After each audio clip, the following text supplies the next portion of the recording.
I'm not sure I have a previously on the Spielman and Hooley We Tackle Life podcast. I think I have an Urban Meyer quote here. First of all, you can do no wrong for the next. No, that's okay. Shall I press it and see if this is Urban Meyer or if this is us? No, Let's see. Maybe it's Urban. Press your luck. It is Urban.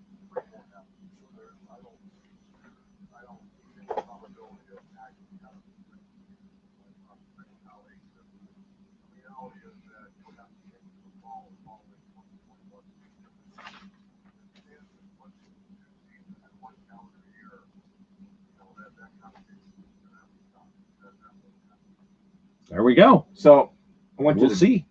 I had my annual physical yesterday. Ooh, okay. Went to visit my doctor, and we were talking, and he said, this isn't going away. I mean, COVID-19. Yeah, so 2021, 2020, yeah, we're going to be dealing with this. It's a virus. We're all going to be dealing with this. Mm-hmm. And so why you're not playing, I agree with Urban in the fact that it makes no sense to have anything in the spring. If it's not safe in October or it's safe in November, you can't justify that. Apparently, it's okay to play indoors in basketball in November, but you can't play football in October. And so it's okay to be at a restaurant at 50% capacity, but it's without a mask. But it's not okay to be outside at a soccer game at 20% capacity unless you have a mask. You wear a mask when you get up and go to the bathroom. Yeah, because at 6 feet, the virus is so much more virulent than it is when you're sitting down at 3.5 feet. I don't want to make. I'm not trying to make. Here we go again. We're not. I'm not trying to make light of it. No. But your doctor said it's here to stay. There might be a vaccine soon. Blah blah blah. Yeah. And so maybe that's what they're hoping for. I don't know. But to play in the spring is ludicrous. To start in January is ludicrous. In my opinion, either you play or you don't play. What is the point of playing in January if the great players aren't going to play, and if it's more like as Nick Saban said, and as Urban says in another quote, it's more of a JV season. Yeah. It's not that it wouldn't have use and utility. It would. It would help Jack Miller and C.J. Stroud and the young guys develop, and the guys who are draft eligible but not Justin Fields, and it'd give them more tape for the NFL. Like the Steelers GM said yesterday, they evaluate guys differently who play. Yeah. So I guess there's value in it, but Kevin Colbert is the Steelers GM that you referred to. Yeah. And Kevin certainly must be a listener of the Spielman and Hooley podcast. Well, of course, because if you recall, when this first came out, and I made calls around the league, I have called Kevin in the past. This time I did not call Kevin, but he concurs with every other league official or league administrator or colleague of mine in the analyst world that if it's a tie, they're certainly going to take the guy that has played most recently. Sure. We've said that from day one, and the Big Ten doesn't care. They don't care. That's clear to me that doesn't make any difference about where these kids are going to get drafted. That's not on their radar. There's no interest in that. Their interest, for whatever reason, is to continually not communicate. Just tell us what is going on. It's so this is the thing I'm most frustrated about as we continue down this road of rumor and silence. It's rumor publicly. Hey, there's a vote coming. October 10th. Harbaugh says it can be ready in 2 weeks. Buckeyes are practicing. That means something. They must know something.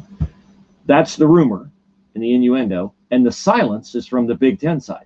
Nothing, nada, zippo, zilch on just give these guys a clear picture, please. Yeah. Give Justin Fields a clear picture, whether Justin Fields should be out there practicing like he was yesterday or whether he shouldn't go out there because, as you and I well know, you're a Viking fan, your brother Rick's the GM, bad things can happen to football players in non-contact practices. Yeah. A bad thing happened to Teddy Bridgewater, impacted his career. A bad thing happened to Von Miller yesterday. Yeah, you don't want – yeah. Bad things can happen when big men exert themselves physically at any point in time. They don't have to be hit. So if there's not a season in October, if I'm Justin Fields, what I do is get as much schooling in as I can.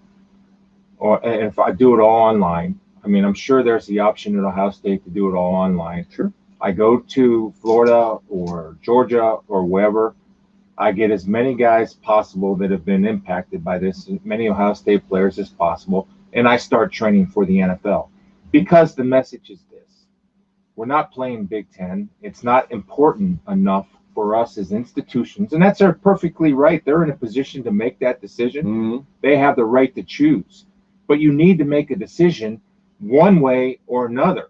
I don't care what the decision is. Just make a decision so you stop playing with these guys mentally. Absolutely. That's the thing they can. The most honorable thing they can do is just own it. Own it. Our medical experts say January safe, playing in January. We're going to go in late November. We're going to go in March. Just make a decision and let these kids know what they're feeling. Just that's all you have to do. I mean, enough of the January thing. I know Pat Forty wrote an article about the January thing with the Pac-12 teaming up with the Big Ten. Nobody's going to be interested in that. It's just not going to happen. And pretty soon, I don't know what's going to happen with the SEC or the American Conference. I know some Big 12 games got canceled or rescheduled, but they're trying. And they're trying to reschedule, and they're trying to do that. Yeah. And that's not an issue. At least they're trying. And they're not putting anybody at any risk. There have been 26,000 positive cases of college kids. Maybe this positive tests. Positive tests. I know you saw this study or this. I think I retweeted it. Or the statistic. Yeah. Zero hospitalizations. Zero hospitalizations. And so, you have to be able to adjust during this time. Sure, okay, we can't play this week. We have plenty of time. If we're only having 8 games, we have weeks in there we can make this up. Or if we don't have to make it up, but at least give it a shot. And I go back to that Theodore Roosevelt quote: those in the arena's faces are marred by dust and blood, and if they fail daring greatly, so they'll never be amongst those cold, timid souls that don't know the difference between victory or defeat. Big Ten right now, because you have more data that says out of the 26,000 positive cases in college students, 0 hospitalizations. Do you not think it's at the very least, worth a try? Now, since you're in a position of power, you're in a position to make a decision. Mm-hmm. If you think it's still too risky, fine. You're in that position. Make a decision. Yeah. Stop going in the wind like a kite, back and forth, back and forth. Make a decision to give these guys direction.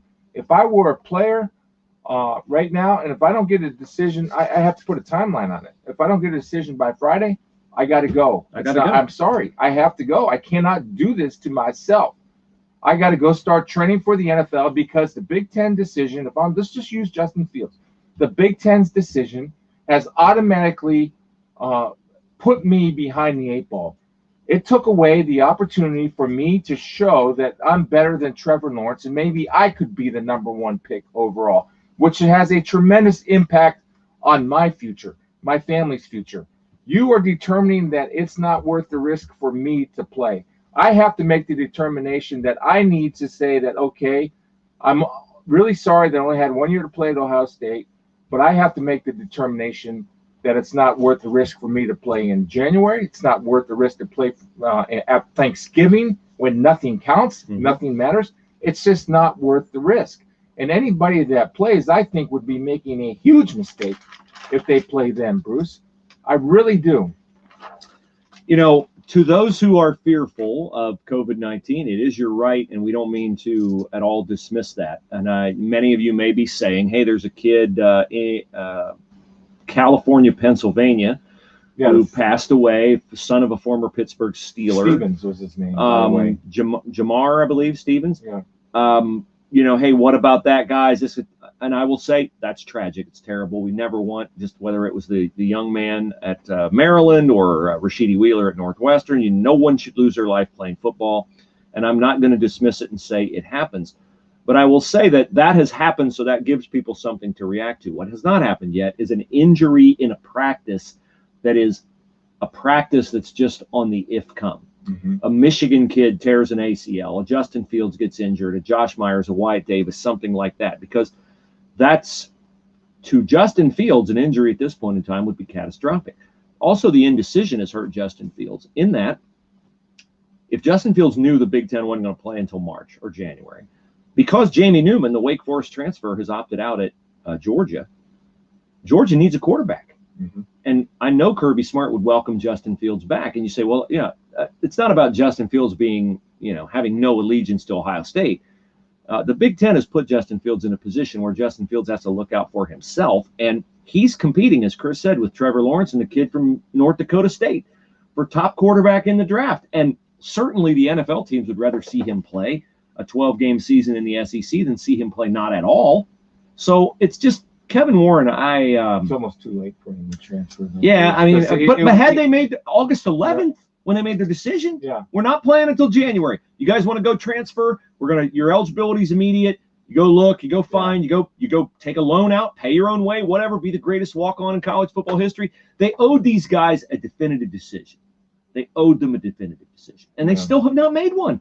I mean, they've been dithering around for 3 weeks. So, and that's the thing, that his development is being slowed, because you talk about him practicing. He's not practicing at the level that he needs to practice at. No. He's not getting him coverage reads. He's not getting blitz pickup. He's not developing timing with receivers. He's not getting anything that he needs. You cannot duplicate the practice speed that Ohio State practices during game week. You cannot duplicate playing games. And so they are making a conscious decision to hinder this kid's development, to go back from the kid at the University of California, Pennsylvania, that passed away from COVID complications. Mm-hmm. People are going to get sick. There's going to be tragedy, whether you play or you don't play. It's just the way it is. That's what we're dealing with. That's life. People unfairly get cancer. People unfairly get COVID. People unfairly have to deal with tragedy every single day. How many people in this country die a day? Thousands, right? Yeah. And it's unfair, but it happens. So then the conscious decision has to be made. Do I want to take that risk? And for me, look, I'm starting to travel this week. I respect COVID. I respect the hell out of COVID. I understand. And I take it my responsibility very seriously about when I travel and how I'm going to do it. And my responsibility, as people say, to protect others. I talked to my doctor. We have COVID people traveling with us on Fox. Every location we're going to be, I have to do a mandatory self-checkup every single day. I have to send an email in. I have to be aware of any symptoms. I take it seriously. If I have a symptom, as much as I love my job, I won't go, because I will not put anybody in harm's way that might be susceptible. But to stop living life and to stop giving people an opportunity over something that overwhelmingly data speaks to itself, that there is risk involved, yes, but let me choose whether I take that risk or not, and have enough faith in me to be responsible. You cannot sit here and dictate to tell me how to continually live my life. It's just ridiculous. It's got to stop.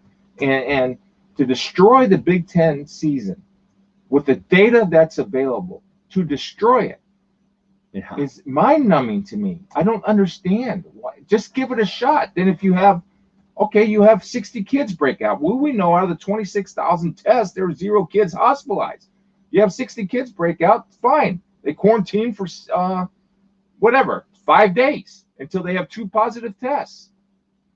It's really frustrating. Clemson starts the season Saturday against Wake. SEC on track to start end of the month. High school's playing. I've covered 2 high school football games. Are you going this week? I'm not. My wife asked me to keep Friday clear, so I kept. You might Friday have some work around the house. Newly found out work around the house. Maybe so. You never know when these home projects will come. Welcome to a September 9th edition of the We Tackle Life podcast. We're happy to have you with us. You can send us a message on Facebook Messenger. You can tweet us. We'll try to get to your question. Chris is headed to San Francisco, where he'll see Arizona Cardinals and the 49ers. Yes. And you'll see Kyler Murray and his newly minted wide receiver DeAndre Hopkins. How about that contract? With Larry Fitzgerald.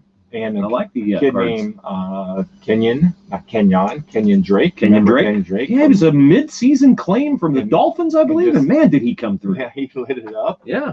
They have a really good player in Christian Kirk, a third wide receiver that you know because you follow the Cardinals a little bit. Yeah. Texas A&M product Texas out of A&M. Scottsdale, Yeah. Arizona. High school kid Really in Scottsdale. good player. They have a revamped defense. Jordan Phillips comes over from Buffalo as an interior defense tackle, had 9 sacks last year. And I am so looking forward to seeing Kyler Murray play. And I thought he was Nick very Bosa chasing. and Nick Bosa. But the 49ers are 2 minutes away from winning a Super Bowl, right? Yeah, they're the number 3 team in the ESPN NFL power ratings.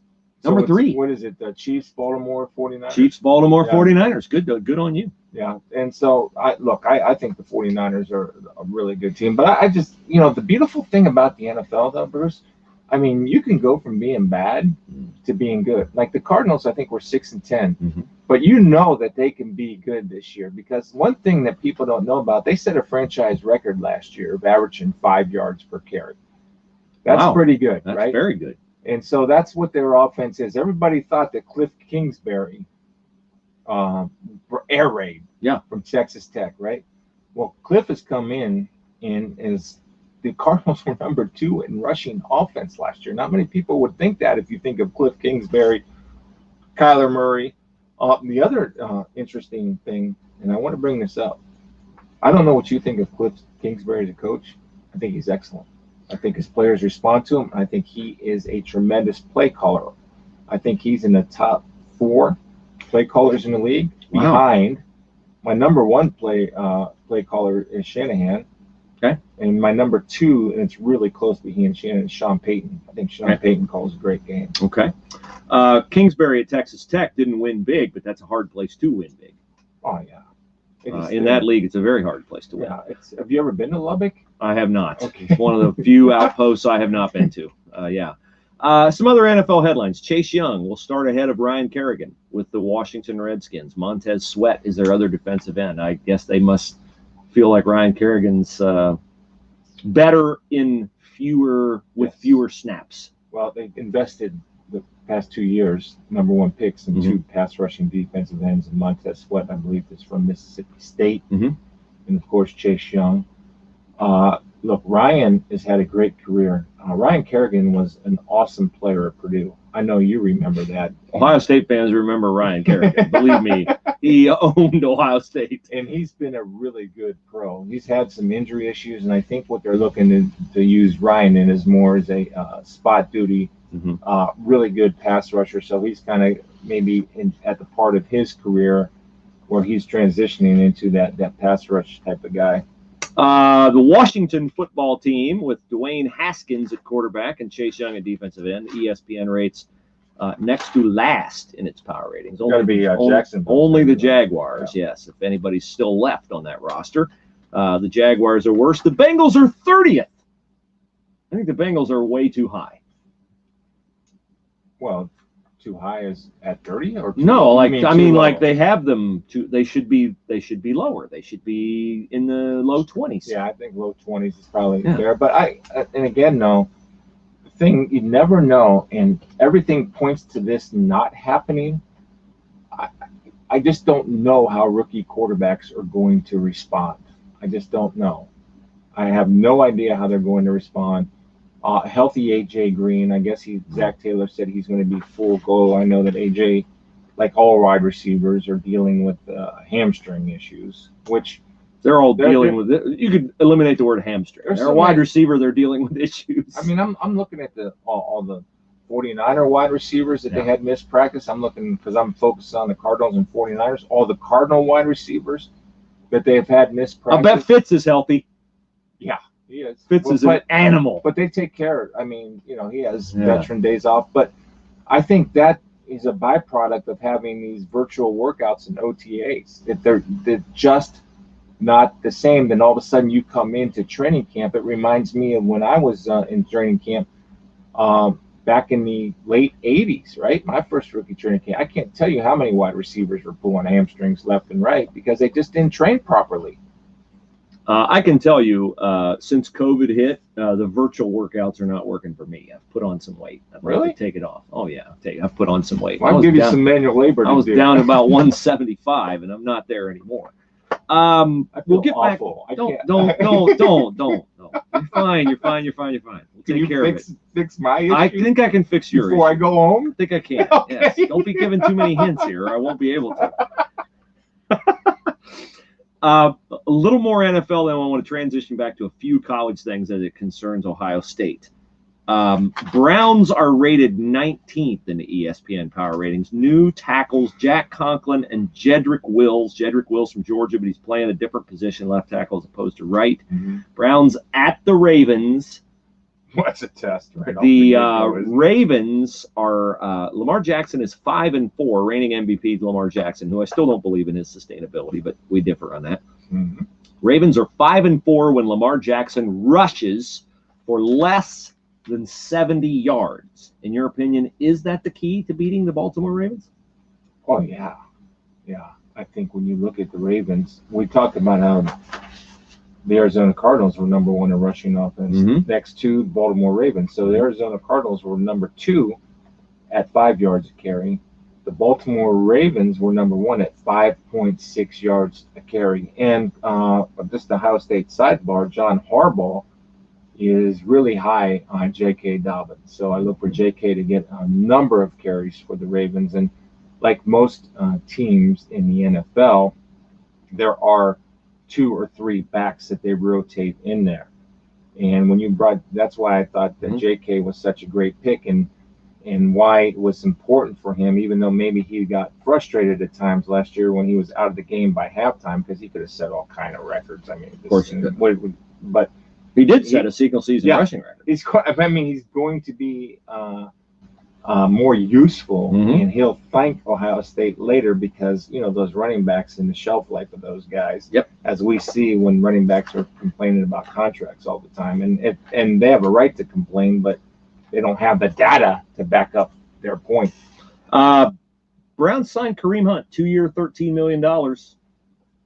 I love it. I think they're getting him cheap. I think they're being generous to him, because you don't know when he's going to blow up off the field. That's a fair concern with him. He's even had a few things in Cleveland. But if he's the Kansas City Kareem Hunt, that's a big bargain. Well, he's look. Plus, he shares carries with Nick Chubb. So back to your freshness angle for both those guys. You have to have those guys. I look at the 49ers, right? The 49ers have Raheem Mostert, who wasn't even a starter last year. Tevin Coleman was the starter. Now they're getting back Jarrett McKinnon, who's been out for 2 years. Those are 3 guys that are pretty good. When you have maximum competition, you get max productivity. Why do you think the Lions, who have Kerryon Johnson, they drafted DeAndre Swift, why in the world would the Lions sign Adrian Peterson? I mean, that change of pace, fresh, keep them all fresh. And that position is brutal, Bruce. It's brutal to play that position. Those guys take shots that are unbelievable. I mean, the admiration that I have for running backs in this league. Look, I took a lot of shots in my day, but not like running backs, man. Yeah, I know. Running back, it's everybody go get them. Linebacker, you're usually taking on 1-2 guys.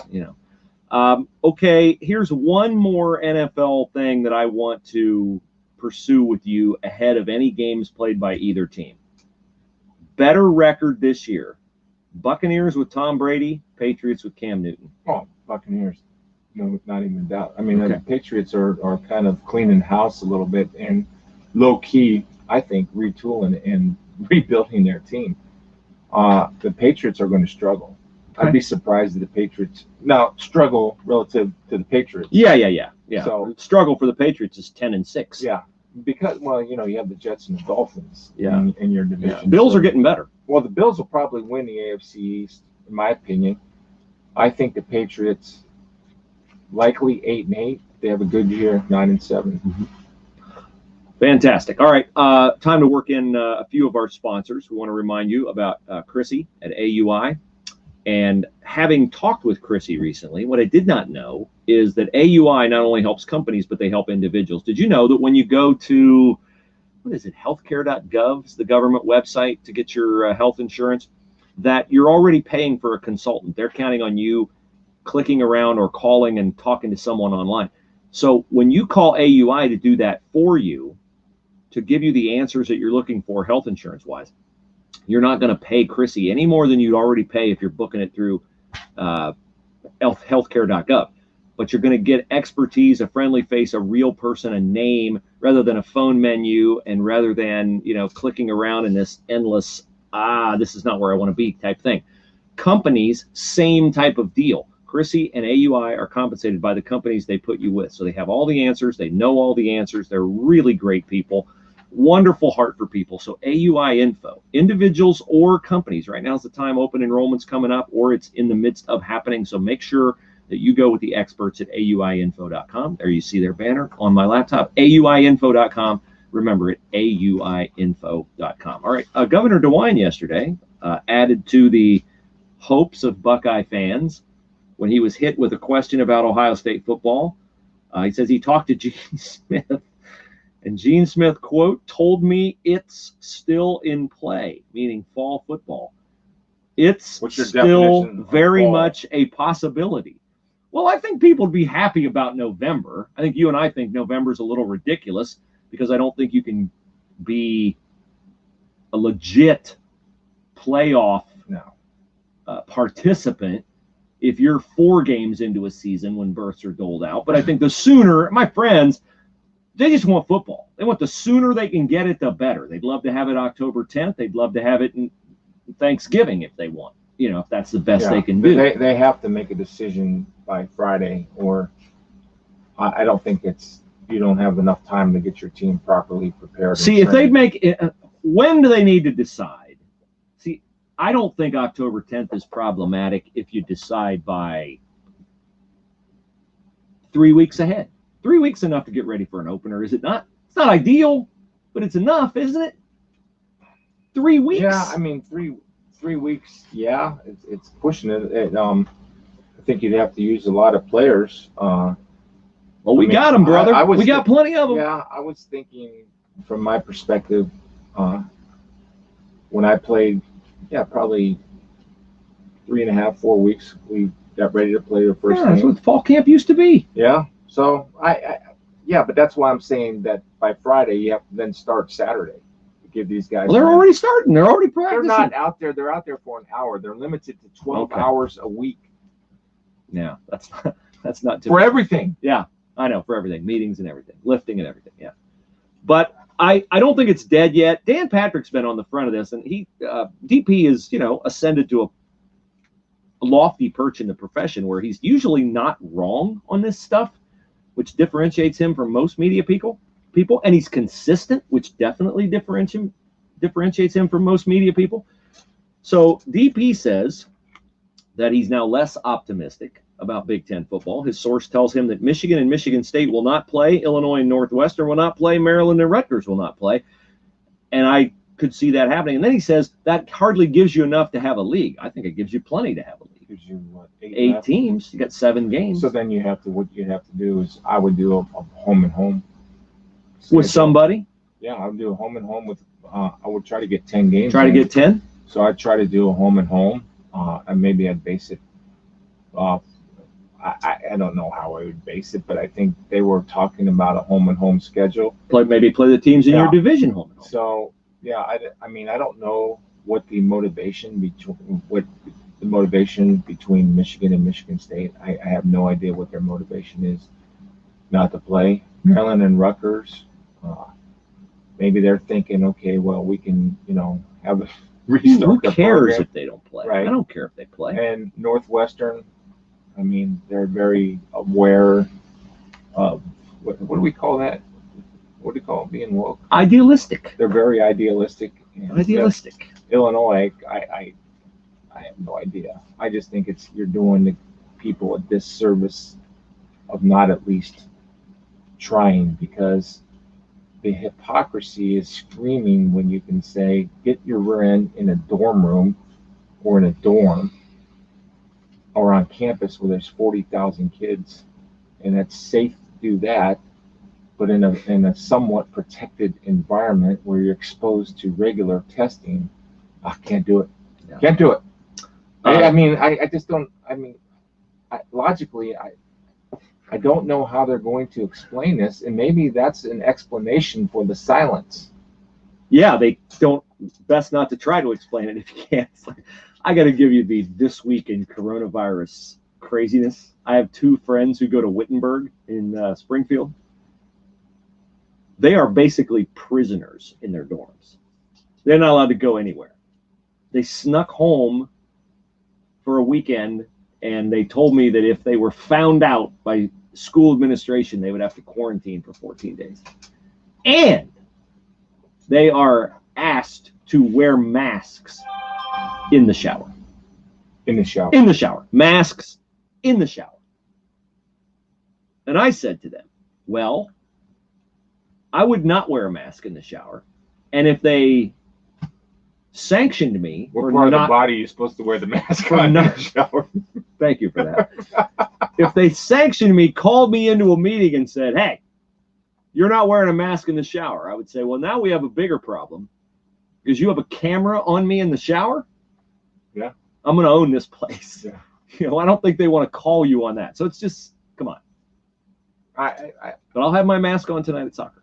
Well, from the minute I step out of my car, so that I don't have a violation and cause my daughter's team to forfeit. No. Congratulations to Katie Hooley being named Athlete of the Week. Yeah, the Max Preps Ohio Athlete of the Week with a couple other kids. She can now eat dinner for a week. She can now eat, yes. I'm allowing her to stop practicing to take a meal. She can maybe help you with a household chore around here. Maybe. Fixer-upper. Maybe. By the way, upstairs for Mr. Spielman is 2 fresh cartons of Hemisphere Coffee Roasters coffee. They are enjoying, to a great degree, the coffee wars at the Spielman house. Yeah, they have supplied you amply with your favorite, which is Hunter's Blend. Well, first of all, and that's not my favorite. Oh, it's now your wife's favorite. Yes. I forgot. So again, once I ditch the Drek. Give, which has a very, well-known name, but doesn't taste as well. Oh, I love all the coffees except one. I hope they didn't get mad. No Java Blues. They were not mad yesterday when I said he'd prefer no Java Blues. They were like, that's fine. We have tons and tons of flavors bound that one is not his favorite. All right. Yeah. No, they're doing great things at Hemisphere Coffee Roasters. Coffee from around the world. And then the growers get more money. They do great things in their local community. Indonesia, Thailand, I believe Ethiopia. Heard some really cool stories about some of the people that are the growers in those lands. Paul, Grace, Andy, great people at Hemisphere, and they have been extremely pleased with the number of loyal customers they have gained through the We Tackle Life podcast, and they want to return that loyalty to you by giving you a 15% discount when you use the promo code We Tackle in all caps when you order at HemisphereCoffeeRoasters.com. HemisphereCoffeeRoasters.com. Follow them on Twitter at HCR Coffee. Go to their Facebook page and find out more about their mission to do great things around the world and at the same time to bring you the tastiest coffee ever. Great gift idea, actually. Yeah, and by the way, they have many gift packs with teas and chocolates and coffees and coffee variety packs and all that, which you'll also find on their website, HemisphereCoffeeRoasters.com. Actually, my sister-in-law was texted her family yesterday.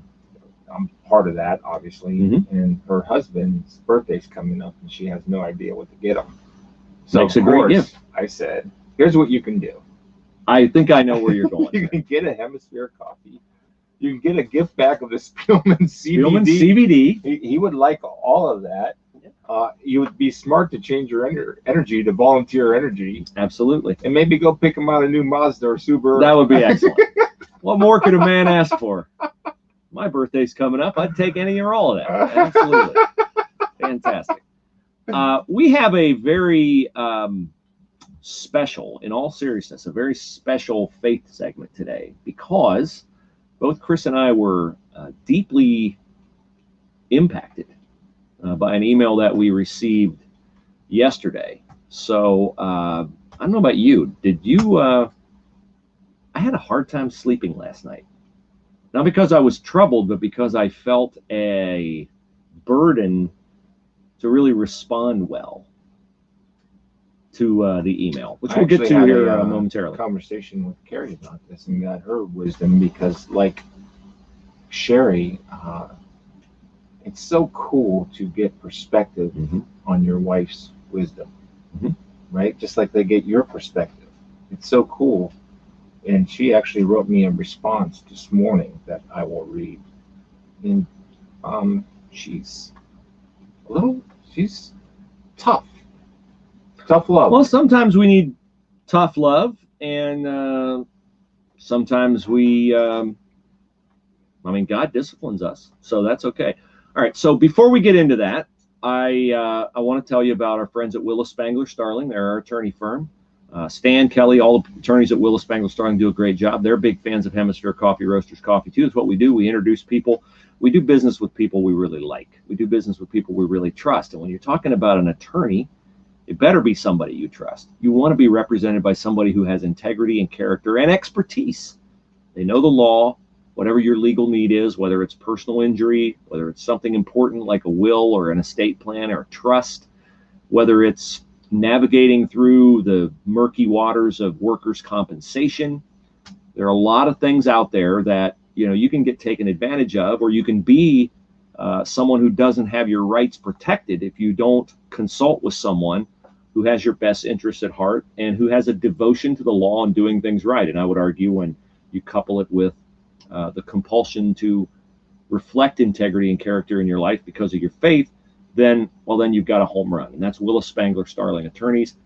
Online, willisattorneys.com, willisattorneys.com. All right, let's transition into the faith portion of the podcast. And do you want to do a disclaimer now, or shall we insert it later on? No, I'll do it real quick. Okay.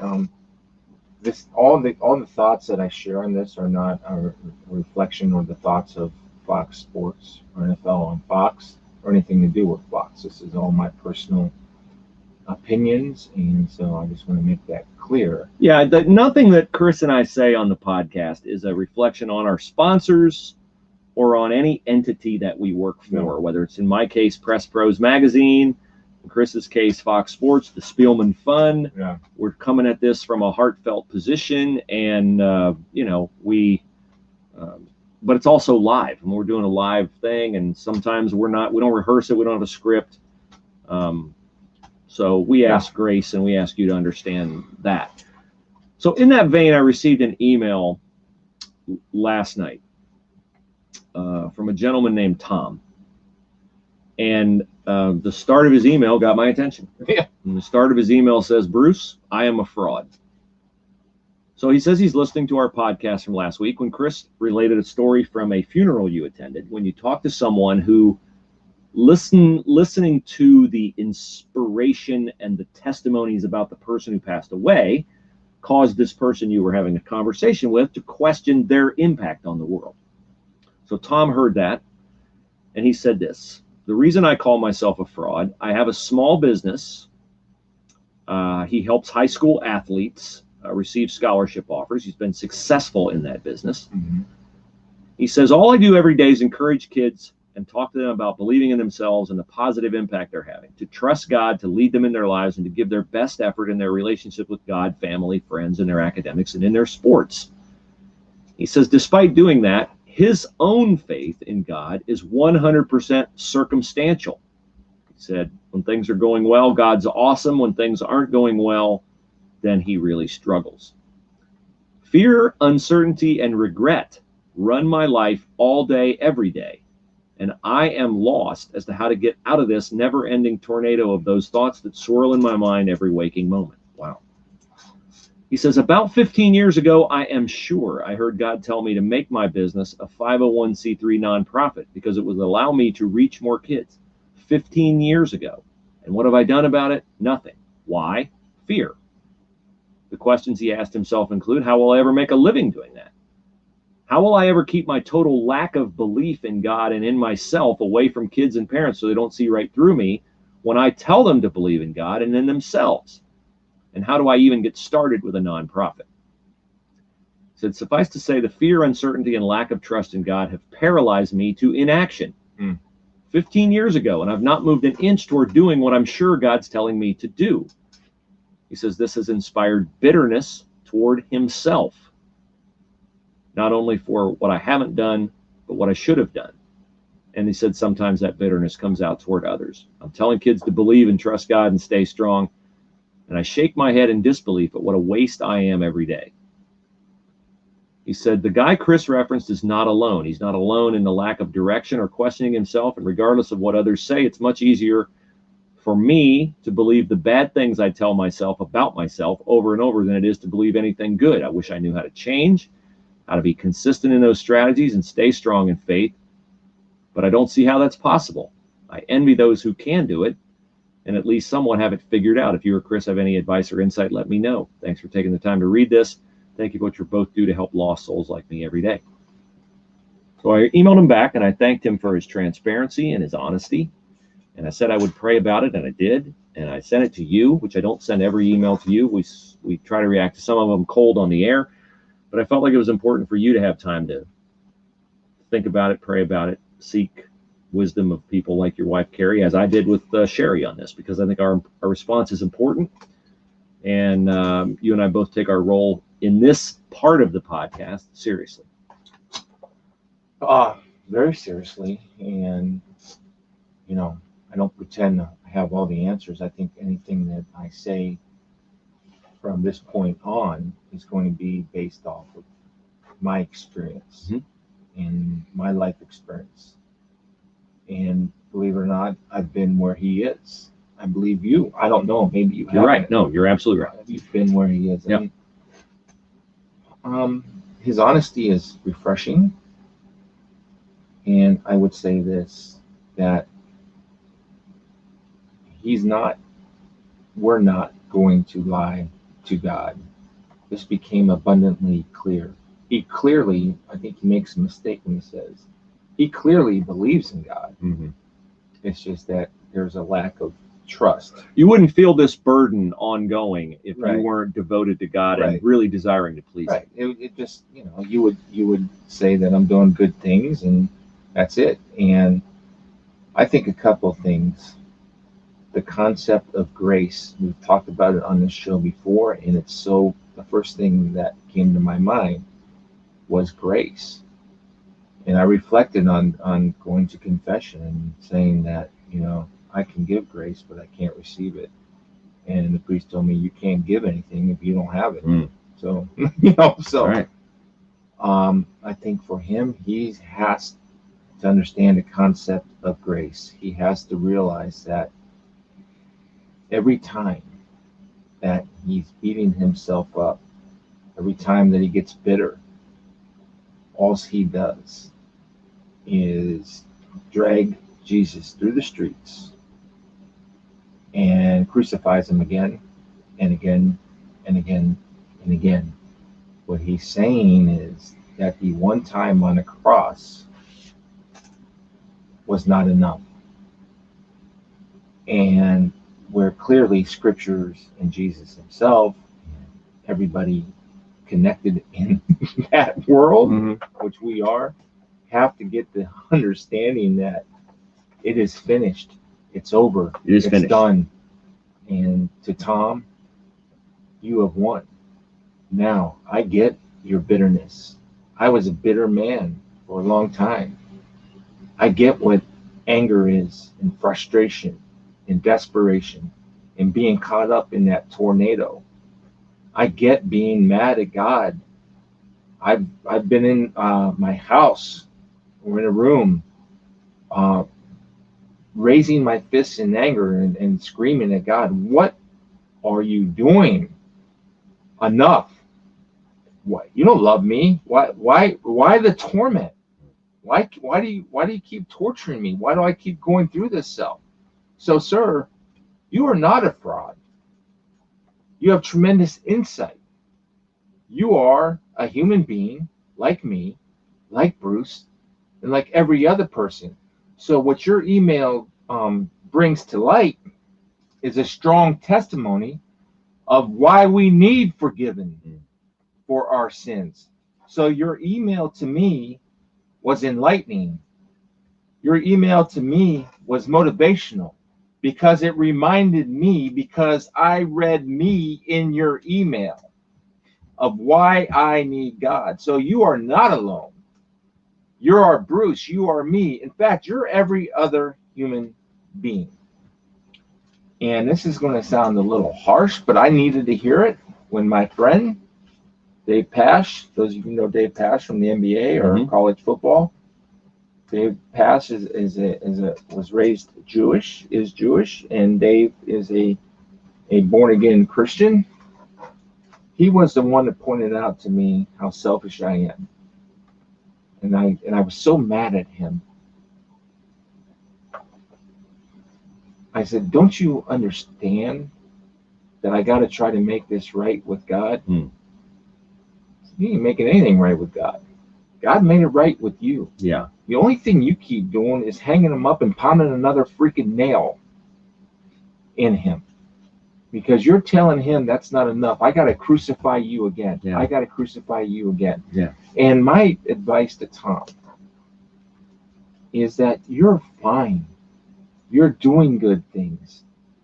Just because 15 years ago you thought, or maybe you were sure, maybe it wasn't so sure. If you're doing good things and you see God working, using you under this midst of trials and tribulations that you're going through to help other kids, then you're doing good things. Okay?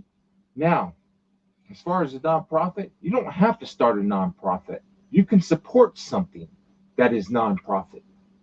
It's okay for you to earn a living. Yes, it is. That's one of the good news things I was going to tell you. It's okay for you to do what you do, because I know that you genuinely care. I think I met this gentleman before. Maybe I have, maybe I haven't. I feel like I have. I know that you genuinely care, and that's something to be celebrated. But you can get involved. And my wife Carrie, we heard this homily from a priest. Remember, I told you the one about it's time for you to get out of the boat. And by getting out of the boat, it's a reference to Peter. When Peter got out of the boat, and what did he do? He started sprinting across the water to God. And then when he took his eyes off God, what happened? He sank. And what did God do? What did Jesus do? He said, "Ye of little faith." And what did he do, though? He picked him up. Picked him up. Yep. It's never too late. You can screw up. You can get mad at God. Who was it? Jacob that wrestled with God all night long, and he's not going to win. Right. I've been in those wrestling matches. I was begging. I want a shot at the title, God. Yeah. I want a shot at the title. That's how angry I was. So you are not alone, brother. You are not alone. Nope. God's waiting there with you with open arms. He's knocking at the door. And you have to let your angerness another created new word, bitterness and anger, you have to let it go. Let it go. And you can't, and it's not too late, and you're doing good things, and just readjust. You can do this. The difference I see here is that Tom has been doing good things, but he's felt a burden, a call in his heart to trust God. More trust. God's asking Tom for more trust. Are you willing to take this step? I've prospered you in your business. First of all, Tom, I would say God's gifted you. He's gifted you with the ability to do what you do. What you do is not easy. You are helping kids, okay? So let yourself up on that. You are helping. Now, I believe, but this is something you have to believe in your heart. Don't let Chris or I tell you what to do. No. You have to, this is between you and God. If you have a wife, a family, whatever. But you have to be certain whatever your next step is, if you want to convert to a nonprofit. As Chris said, the good news of a nonprofit, and we know many people, including former Buckeyes, two I'll cite, Joel Pent and Roy Hall, who are doing great things for young people in the community, and they pay themselves a fair salary.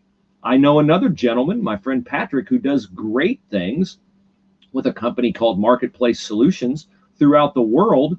It's a nonprofit, but it is, Patrick, pays himself a salary. You're entitled to do that. So I would encourage you to find a specialist in nonprofits and find out that it's not necessarily what you might think it is. But God's gifted you with an ability to help people, help young people. So he's equipped you, okay? Oh my gosh, he's been given such a great opportunity and a great gift. But God does not, a friend of mine said this to me a long time ago, God does not call the equipped. He equips the called. So if he's calling you to do something beyond your comfort zone, where Mr. Spielman spent more than a decade, where I've been spending the last few years, He will give you the strength, the provision, the insight, the wisdom, the comfort, and all the things you need. The Bible tells us that Jesus and God give us everything we need for life and godliness. Life, food, shelter, clothing, pay our bills, all those things, and godliness, being like him. Tom's story reminds me of Jonah. God wanted Jonah to go and evangelize Nineveh. Yeah, Jonah didn't want to go. I'm not going. And so, what happened to Jonah? What Tom's email reflects to me is a lack of inner peace. And that's a tough place to be, because I've been there and Chris has been there. We all been there, Tom. You're not alone. But here's the great news, and I have this as my pinned tweet, because it is miraculous to me that this is true, not just in my life, but in everyone's life. And here's what I have on the top of my Twitter. Jesus is the only person who knows the real me, including that side of me I'm most ashamed of. Yes. And he loves me anyway, enough to die in my place so I can spend eternity with him in paradise. Amazing grace indeed. Jesus knows, Tom, your inner turmoil, whether you have turned God's voice off for 15 years or not. Jesus knows, and you know. There's a verse in 1 Peter that I was blessed to have my friend Tony teach on this past Sunday. And I don't mean this harshly, but I want to explain it. It's 1 Peter 5:5. God opposes the proud, but gives grace to the humble. So when we're proud, we fight against God. But think about that. Do you want God as an opponent? I don't. I did? Yeah. But God's all powerful. I'm not going to win. We're not going to win. You don't want God as an opponent. But the back half of that is the beautiful part. He gives grace to the humble. The humble, humility means you're submitting. Submission. Your mission is under God's mission. You're willing to put your mission under his mission. Probably your struggle, Tom, is making money for your family. Nonprofit scares you. I get that. But your mission must be it must be under. You must indicate submission, because as I've said before, and I didn't come up with this is my friend Bruce, who's a missionary, who says the opposite of faith is not doubt. The opposite of faith is self-sufficiency. Don't need God. I'll take care of it. So that's why, Tom, I think you don't have inner peace with what you're doing. And I think there's a peace out there for you, but I don't want to mislead you. There may be struggle out there for you too. There may be struggle out there for you. God may want to teach you something through an upcoming struggle. I don't want you to convert your business and think it's going to be all roses and sunshine and balloons. How much have you struggled this past year? Oh, man. Big time. How much have you grown? I've seen growth big time. You. Big time. And I don't mean that to toot my own horn. I just mean that it's been good for me to be humbled. Really good for me to be humbled. And I'm not perfect. You say, well, I heard you say this last week. Yeah, I keep screwing up. Well, from the time we got let go or canceled at 105.7 The Zone, the person that you were there is not the person that sits before me here. The person that was there was the competitive, I'm going to win. I'm going to have it my way. I'm going to do it my way. I'm always going to do it my way. I got all the answers. Best. You have all the answers. You had anger that was not righteous anger at people. Yeah. And so, Tom, Bruce's growth, and this man has professed to be a Christian how many years? Really and truly, I'd say 20. 20, yeah, where I was really 25, right. Where I was really dialed in, where I had a thing in my life that made me go, whoa, there's got to be more to this than that. 5 years. His rear end was humbled so much that the Bruce that I see sitting here in front of me or to my right is a different man. He's a better man. He's a kinder man. Not just, he's got more inner peace than, how many years have I known you? Since 90? Since 2005. Oh. 2005. It only seems like longer. Yeah, exactly. A day is like a month. But he's so I'm getting this, and I want to share these with you. Okay, this is the promises that you have, and no matter how many times hey, God's great. God, what are you doing? Do you need help up there? Apparently, because you have no idea what's going on. You have no idea what to do. But this is what God promises you. It's in Luke. He shall give his angels charge over you, in their hands they shall bear you up, lest you dash your foot against a stone. Are not they on one of the duties of an angel is to watch over the children of God? This is from Hebrews 1:14. Are they not all ministering spirits sent forth to minister for those who will inherit salvation? You have that. He shall give his angels charge over you to keep you in all your ways. Psalms 91:11. Do not worry about tomorrow, Tom. Just worry about today. Each day has enough trouble. Just take care of today. Just focus. Get out of the boat. Run to Jesus today. Just follow Peter's lead. And he himself said, I will never leave you. I will never forsake you. So how many times you get angry or raise your fist at God, you're acknowledging that God is there. You acknowledge that God exists. Yep. He can take it. Yeah, he sure can. And here's the other thing, too. And I make this statement all the time. Yeah, we're talking about what omnipresent or omniscience and omnipresence. Yeah, omniscience with all-knowing, correct? All-knowing and all-power. So he's not. You're not going to sit. You can't keep secrets from him. Yeah. So let's cut that out. Yeah. And the Lord is my helper; I will not fear. What can man do to me? I actually know this gentleman, and this gentleman does great work for a lot of great people. Mm-hmm. And I'm going to reach out to him today. Let me say one other thing too, Tom. You have been successful helping people. I believe the authenticity of your message will magnify and grow in power and in scope. It's a great testimony. When you experience whatever it is you're going to experience as you resolve this thing between you and God, you will be able to be more honest, more transparent with those who you have been, in your words, giving lip service to your faith, lip service to God, because then it'll be real. It'll be personal. I've experienced that in my own life. Again, though, don't hear that it's going to be comfortable. It's not comfortable, as I think is so well written into the dramatic presentation called The Chosen, which I encourage everyone to watch. Jesus is quoted. What channel? It's on Facebook. You can get it on YouTube. It's free on YouTube. Oh, it is? There's 8 episodes of it. It's a crowd-funded Life of Jesus dramatic presentation. And in it, Jesus is calling the disciples, and he's calling them, and they're expecting this world conqueror, and he's obviously approaching his ministry totally different. And in one of the scenes, I think it's Peter, says, well, that makes me uncomfortable. And Jesus says, get used to uncomfortable.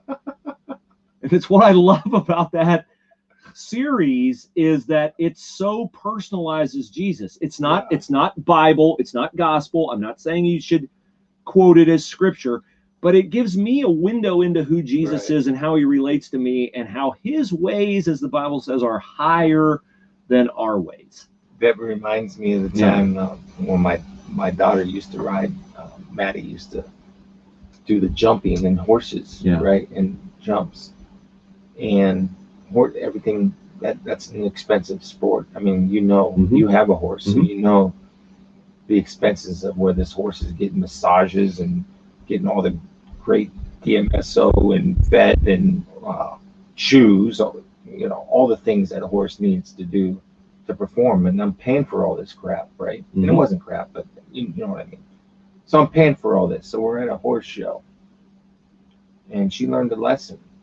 And this is where it kind of reminds me of my mindset.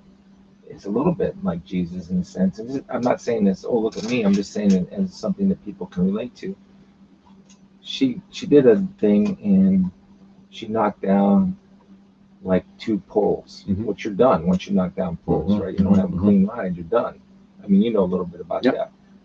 So she rides off, and and people laugh at this story now. She laughs at it because it taught her a lesson. I said, "Hey, how you doing today? You okay?" It wasn't the horse's fault; it was her fault. How you doing? You okay today? Everything all right? Yeah. Okay. Well, that wasn't what happened out there. I don't know. I'm a little tired. And I looked at her, and with not anger, but with strong convictions. Well, get on tired. Yeah. Because there's an investment in you. Yeah. And it's like Jesus telling Peter, get used to it. Yeah. You're going to be uncomfortable. Get used to different. Doesn't matter. Get on tired. Get used to uncomfortable. But here's what I would say, Tom, that should be very exciting for you, because I can tell you have a heart to do life right. He does. I know this guy. He does. Here's what's exciting. God wants to partner with you. He's calling you because he really wants to partner with you. He really does. Doesn't want to fight with you. You've been doing, he's gifted you, and you've been doing it in your own strength. And man, dude, the voice of doing it in your own strength is talking to you right now. I've said before, it's one of the most amazing ways God spoke to me in my life through a friend when he said, Bruce, do you believe God goes before you? And I said, yeah. And he said, well, I don't. Mm-hmm. And I said, what? And he goes, Bruce, God can't go before you. You're always in front. He can't get in front of you. It's true. And I was like, wow, yeah, guilty. Tom, God wants to partner with you. And I hope that excites you. I hope this has been instructive to you. Thank you for your email. And Tom, I think you're right. I think your transparency, I truly believe, will help other guys and other people who listen to this. I can't wait. I mean, it's true in Chris and my life. Chances are it's true in many people's lives who are listening right now. Right. And for me, probably I was like that for probably the first 35 years of my life. Yeah. For Bruce, first 55 years. Yeah. No. Yeah. Bruce was hey God, I'll be your lead blocker. Don't worry. Yeah. I got this. Follow me over here. Very good, sir. Like Samuel, only opposite. Yeah. Listen, God, your servant speaks. Everybody have a great day. Chris is off to San Francisco. Pray for his safety and sanity. And we'll talk to you again on Friday when we'll draw 4 winners for COVID-19 relief. Get those nominations in. Spielman Hooley podcast at gmail.com.